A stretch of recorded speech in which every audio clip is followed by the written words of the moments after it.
Thank you, Mr. President. 8 months ago, from this Assembly, we said that on the Palestinian issue, Europe is on the wrong side of history, because it's far from doing all it can for peace. Unfortunately, this is still the case. The issue of the safety of journalists in Gaza is a clear example of the unbelievable scale of destruction. According to the UN, since 2023, over 2,040 journalists have been killed by the Israeli armed forces.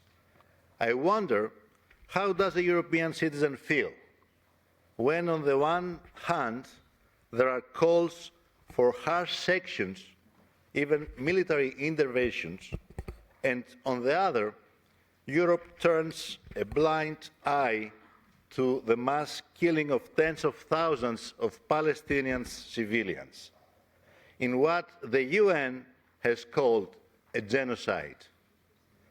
Last night, dozens of peace activist ships carrying humanitarian aid were intercepted by Israeli forces.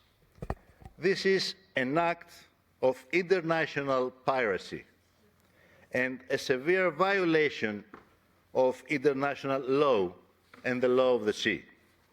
The Council of Europe must condemn this act of piracy and demand the immediate and safe return of all activists to their countries. It is the Israeli government that must respect international law, instead of the international community tolerating acts of violence, piracy, and genocide. Meanwhile, we have been hearing of the Trump plan, which could be a solution, but it has many grey areas. There is no commitment of the creation of a Palestinian state. We cannot ignore the right of Palestinians to self-determination. And it is very important that many countries recognize a Palestinian state. But the plan for the transitional administration in Gaza gives Tony Blair a leading role. Thank you, Alexis. But who is Tony Blair? He is not an advocate of peace, but a hawk of war, who lied and misled public opinion about invading Iraq.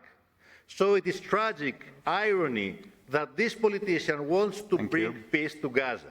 Peace for Israelis and Palestinians can only be achieved through a two-state solution on the basis of the 1967 borders, with East Jerusalem as the capital of Palestine, after a ceasefire and the return of all hostages, and with the active involvement of the UN Security Council without self-ordained saviors.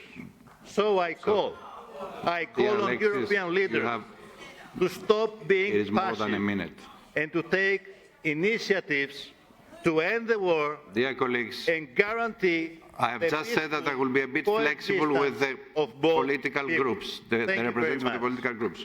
Mr.